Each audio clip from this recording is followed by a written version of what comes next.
100% up here today. Quick question. Yes. What is life? Hey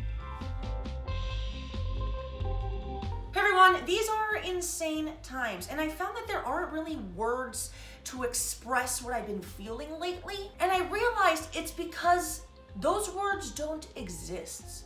Context gives us words, but we haven't really been in this context before. For example, Italians have a word for sunbed addiction because they like to tan. In Spanish, there's a word for staying up too late. Why? Because we like to party. And Germans have a word for the joy you feel by watching someone be miserable, because Germans. So, what did I do, you ask? Well, I spent the last 72 hours studying etymology, Latin, the history of the English language, Old English, German, Dutch. I made a mess out of my parents' basement, all to create 8 words to describe how we're feeling as a society right now. Can you come here? Oh, okay. God, Chris. All of these I made using actual techniques that are used to make new words. So it's like I became like a word scientist, like a wordologist. I'm a wordologist. Maybe you could put it in like the lower thing, like wordologist. No. Let's start with the first word. This word I decided to build from scratch. What is the feeling?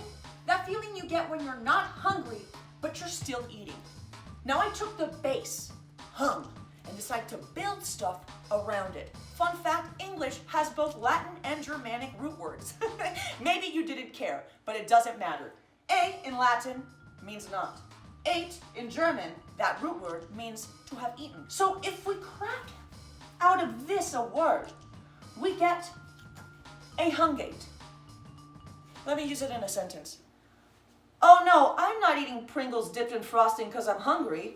I'm a hungate. Next word, I decided to use the borrow technique, where you borrow a word from another language. Now, what is it that needs a word? The weight you gain from emotional eating. That's different than regular weight gain. We need a word for it. So I did some research and I realized, hey, there's already a word in German that means that. What's that word? Kummerspeck. Pronounced in German, Kummerspeck. Kummerspeck directly translates to grief bacon. So the word I used to describe the emotional weight gain I'm going through is grief bacon. Now, why do I love that? Sounds a little cute. For the third word, I decided to use the change meaning technique, which is when you take an existing word and change the meaning of it. For example, cool used to just mean cold, and now it means dope. But dope used to mean drugs, and now it means cool. Don't do drugs. I needed a word for the feeling you get when you're so tired and lazy from doing nothing, it's exhausting, okay? We don't have a word for that. And then I realized in Spanish, we kind of already do have a word for that. The word morsa, which directly translates to walrus. Now, I don't know why Spanish speakers think that walruses are lazy. I actually did some research. Walruses aren't in the top 10 most lazy animals. Top 2 most lazy animals? Koalas, adorable, and sloths. But sloths already have a word that means a sin. And I don't want anything in this quarantine to be sinful. And koalas are cute. You're not gonna say koalaing because it's just people are gonna get the wrong idea. But then I Googled some pictures of walruses and realized I kind of look like a walrus when I'm so tired and lazy from doing nothing. So I landed back on walrus. So adding an ing to the walrus to make it an active word and landed on walrus-ing. Why am I so tired? I've been walrusing around.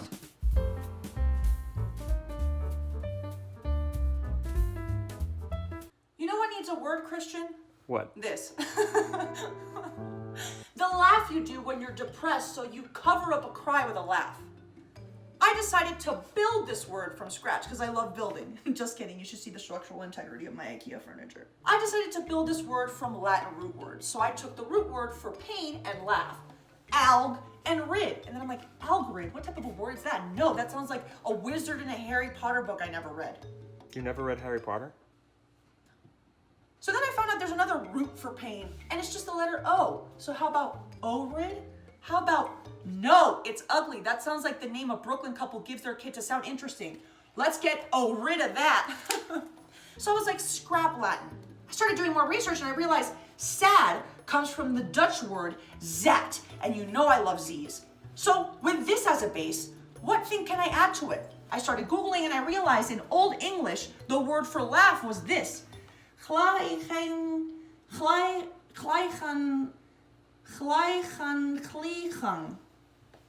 Yes. I don't really know what that is, but I did see that there's a lot of HAs here. HA. So, taking the base of Dutch and some pieces of Old English, I made Zatha. Oh my God. Pardon me, I just had a Zatha attack. Next word. Where were you? On the floor. I needed a word to describe that moment when you see yourself and you're stunned by how disappointed you are. You look. Then I realized there's a Czech word that basically means the same thing, litost, which directly translates to the state of humiliation at the sight of one's own misery. And if that's not how I feel... I'm zafting. I'm zatting. I'm zata. I'm zatahing. So, with litost, I realize it's too close to the word lit, which is fuckboy for cool. Nuh-uh. So then I realized, hey, words like buzz, hiss, and neigh are made through the sound that something makes. So what did I decide to do? Exactly. Record myself seeing myself in the mirror after not brushing my hair for 3 days.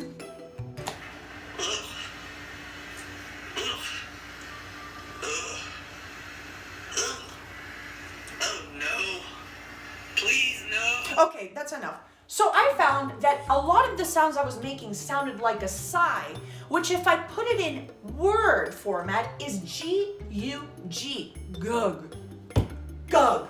That moment when you see yourself and you're stunned and disappointed by how you look. Oh man, gug. Right now as I pass the mirror. For this next word, I decided to use the fuse technique. I needed a word to describe the feeling of being crushed by existential dread, but being passive. Like, yes, I'm having an existential crisis, but I'm also in pajama pants watching Tiger King, so like, how bad can it be? So I wanted to fuse freak out and chill out, and I tried to switch out with in to do freak in, but that sounded like freaking and whatever. It was 3 o'clock in the morning and I was tired and I just landed on freak kill. Doesn't that have the word kill in it? Kill you. What? I'll kill you. You know what we don't have a word for? When you have no sense of time and you're lost in it. 1 a.m. lunchtime? Perfect. 6 a.m. dinner time? Why the heck not? So I decided to use the pronoun approach for this, which is when you take someone's name and you make a word out of it, like diesel, or leotard, or sadism.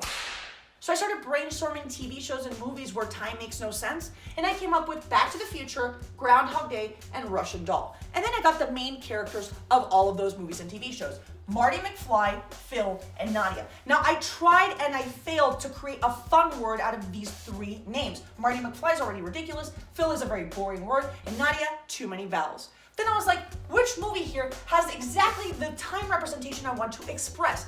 Groundhog Day, main character's name's Phil. Who plays Phil? Beloved Bill Murray. You take Murray's last name, Murray, you add ness to it. Murrayness is the word. Oh man, sorry I'm having a drink at 9 a.m. I'm trapped in Murrayness. What's up, Bill? We've made it to the last word, folks. And for this last word, I decided to edit an existing word. And I needed a new exclamation for when you want to say like, no, or please no, or I'm over it, you know? But that is specific for our time. So I decided to edit an existing word, corona, and just switch the A to an O to no. Corono! How do you feel about this? Corono! No! Corono! That was it. That's it? That one was it. I'm spent. I'm exhausted, and that's how I'm ending this one. Okay. Can we take the conclusion from my bed? I really need to sleep. Sure. I need to sleep so bad. So how do you feel? So at the top of this whole project, I was like, this will be fun. And it turns out it was kind of exhausting. But I realized that putting words to things that only I felt I feel made it feel more universal. Like, it's not just me going through this, you know? So when you're gugging after seeing your grief bacon after a hungating and walrus-ing around and you're freaking out while being trapped in marinus, just zap it off and know you're not alone. Koro, no. But tell me, what feelings have you had in the past few weeks that you wish you had a word for? Tell me in the comments below. I'll craft something up. I have nothing better to do. And until next time, I'm gonna go to sleep. Please go to bed. I need to sleep. Oh, you're really gonna go to sleep? Oh. I'm seeing two of you and I need to rest. Well, that's not good. Okay. Night. Night. Can you turn off the light? Can you turn off the light? Okay. Oh, the sun.